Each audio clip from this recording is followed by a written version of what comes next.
அனைவருக்கும் பரம்பரை ஜோதிட மிராசு பெருங்குளம் ராமகிருஷ்ணனின் அன்பின் வணக்கங்கள். தை மாதத்திற்கான பலாபலன்களை பார்க்கலாம். அதற்கு முன்னாடி தை மாதத்தில் இருக்கக்கூடிய கிரக நிலவரங்களையும் கிரக மாற்றங்களையும் நாம் பார்த்துடலாம். இந்த காலகட்டம் தொடங்கும் போது தை மாதம் 1ஆம் தேதி திங்கட்கிழமை அன்றைய தினம் 15/1/2024 மேஷ ராசியில் குரு பகவான், கன்னியா ராசியில் கேது, விருச்சிக ராசியில் சுக்கிரன், தனுர் ராசியில் செவ்வாய் புதன், மகர ராசியில் சூரியன், கும்பராசியில் சனி, மீன ராசியில் ராகு என கிரகங்களுடைய சஞ்சாரமானது அமைந்திருக்கிறது.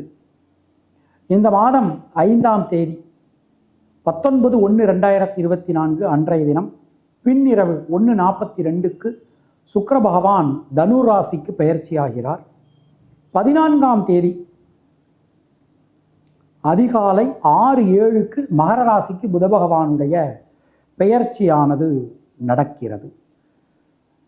தை மாதம் 21ஆம் தேதி அதாவது 4 பிப்ரவரி 2024 அன்றைய தினம் இரவு 11:18 மகர ராசிக்கு செவ்வாயினுடைய நகர்வு அமைந்திருக்கிறது. மற்ற கிரகங்களுடைய இருப்பில் எந்த விதமான மாற்றங்களும் இல்லை, சந்திரனை தவிர. நாம் கொடுத்திருக்கக்கூடிய கிரகநிலையானது வாக்கிய பஞ்சாங்கத்தினை அடிப்படையாக கொண்டது. உங்கள் ராசிக்கான பலாபலன்களை பார்க்கும்போது விதி மதி கதி என்று பார்த்து கொள்ள வேண்டியது. அதாவது லக்ன ரீதியாக, ராசி ரீதியாக, உங்களுடைய ஜனனகால ஜாதக கட்டத்தில் சூரியன் எந்த ராசியில் இருக்காரோ அதுதான் கதி. அது ரீதியாக நீங்கள் பார்த்து கொள்ள வேண்டியது.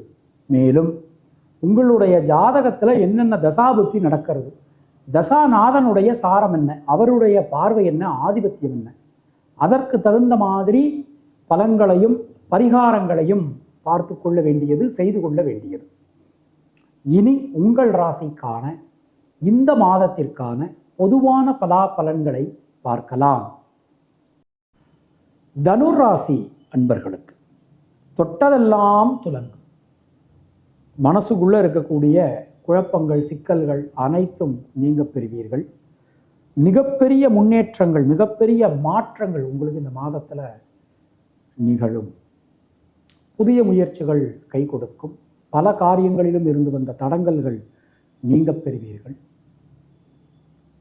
குடும்பத்தில் இருக்கக்கூடிய குழப்பங்கள் அனைத்தும் விலகும். தனவாக்கு குடும்பஸ்தானம் ரொம்ப ரொம்ப வலுவாக அற்புதமாக அமைஞ்சிருக்கு. அந்த மாதிரி மனதில் இருக்கக்கூடிய வீண் பயம், கவலை விலகும். மனசை போட்டு உலட்டிக்கிட்டு இருந்த காரியங்கள் எல்லாத்துலேயுமே ஒரு நல்ல மாற்றங்கள் வந்து சேரும். சின்ன சின்ன விஷயங்களில் இருக்கக்கூடிய குழப்பங்கள் கூட விலகும்னு நாம் நம்பலாம். வீடு மண் மனை சார்ந்த யோகங்கள் உங்களுக்கு உண்டாகும். பல வழிகளிலும் இருந்து வந்த தடங்கல்கள் நீங்க பெறுவீர்கள். அது மாதிரி திருமணம் சம்பந்தமான முயற்சிகள் ரொம்ப அற்புதமாக இருக்கும். லவ் பண்ணிகிட்டு இருந்தவங்களுக்கெல்லாம் அவங்களுடைய லவ் வந்து சக்ஸஸ் ஆகக்கூடிய, மேரேஜில் போய் முடியக்கூடிய ஒரு நேரம். குழந்தை செல்வம் இல்லாதவர்களுக்கு குழந்தை செல்வம் கன்ஃபார்ம்டு. ரொம்ப ரொம்ப நல்லா இருக்கு, அற்புதமாக அமைஞ்சிருக்கு. இந்த மாதத்தில் நம்ம எடுத்துட்டோம் அப்படின்னா குலதெய்வத்தின் அனுகிரகம், முன்னோர்கள் ஆசீர்வாதம் பரிபூர்ணமாக உங்களுக்கு கிடைக்கும். தேக்க நிலை அனைத்தும் விலகும். தைரியம், தன்னம்பிக்கை ரொம்ப ரொம்ப சிறப்பாக அற்புதமாக இருக்குது. அது மாதிரி தொழில் உத்தியோகத்தில் நல்ல மாற்றங்கள் வந்து தொழில் உத்தியோகத்தில் இருந்து வந்த சிக்கல்கள் விலகும். புதிய தொழில் வாய்ப்புகள் உங்களுக்கு கிடைக்கும். புதிய முயற்சிகள் கை கொடுக்கும். உத்தியோகத்தில் நீண்ட நெடும் காலகட்டத்திற்கு பிறகு உங்களுக்கான ஒரு அங்கீகாரம் இந்த மாதத்தில் கிடைக்கப் பெறுவீர்கள். முயற்சிகளில் இருக்கக்கூடிய தேக்க நிலை விலகும். இந்த மாதத்தில் நம்ம எடுத்துக்கிட்டோம் அப்படின்னா பெண்களுக்கு சுபகாரிய தடைகள் விலகும். நண்பர்கள், உறவினர்களால் அனுகூலங்களை பெறுவீர்கள்.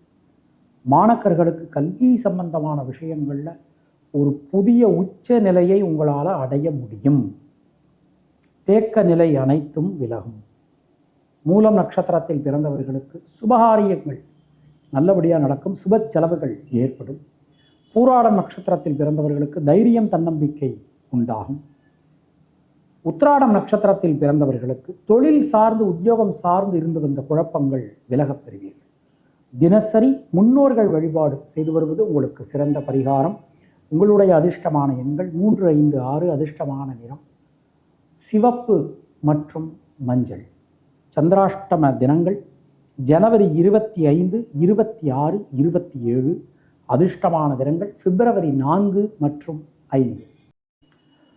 உங்களுக்கும் உங்கள் குடும்பத்தினருக்கும் இறைவன் நீண்ட ஆயுளையும் நல்ல ஆரோக்கியத்தையும் வழங்கட்டும் என இறைவனிடம் நான் வேண்டுகிறேன், பிரார்த்திக்கிறேன், ஆசீர்வதிக்கிறேன். மீண்டும் நாம் அடுத்த பதிவில் சந்திக்கலாம். உங்களுக்கு ஜாதகம் பார்க்கணும் என்றாலோ, இல்லை பிரஷ்னம் பார்க்கணும் என்றாலோ, இல்லை உங்களுடைய கோவிலுக்கு பிரஷ்னம் பார்க்கணும் என்றாலோ கீழே காணக்கூடிய நம்பரில் காண்டாக்ட் பண்ணுங்கள். சப்போஸ் என்னுடைய நம்பர் சுவிட்ச் ஆஃபில் இருந்ததுன்னா வாட்ஸ்அப்பில் நீங்கள் தொடர்பு கொள்ளலாம். அதில் மெசேஜ் பண்ணீங்கன்னா நான் உங்களுக்கு மறுபடியும் கால் பண்ணுறேன். அது மாதிரி ஜாதகம் அனுப்பினவாடுக்கு கொஞ்சம் பொறுமை தேவை. அதிகபட்சம் ஒரு 3-4 நாட்கள் ஆகலாம். ஏன்னா நிறைய பேர் ஜாதகம் அனுப்பின்னு இருக்கா.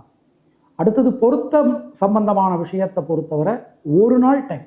நீங்கள் இன்றைக்கி அனுப்பிச்சில்ல, நாளைக்கு நான் உங்களுக்கு பொருத்தம் பார்த்து சொல்லிடுவேன். அதுவரை உங்களிடமிருந்து விடைபெறுவது பரம்பரை ஜோதிடர் பெருங்குளம் ராமகிருஷ்ணன். இணைந்திருங்கள் நமது சேனலுடன். நன்றி, வணக்கம்.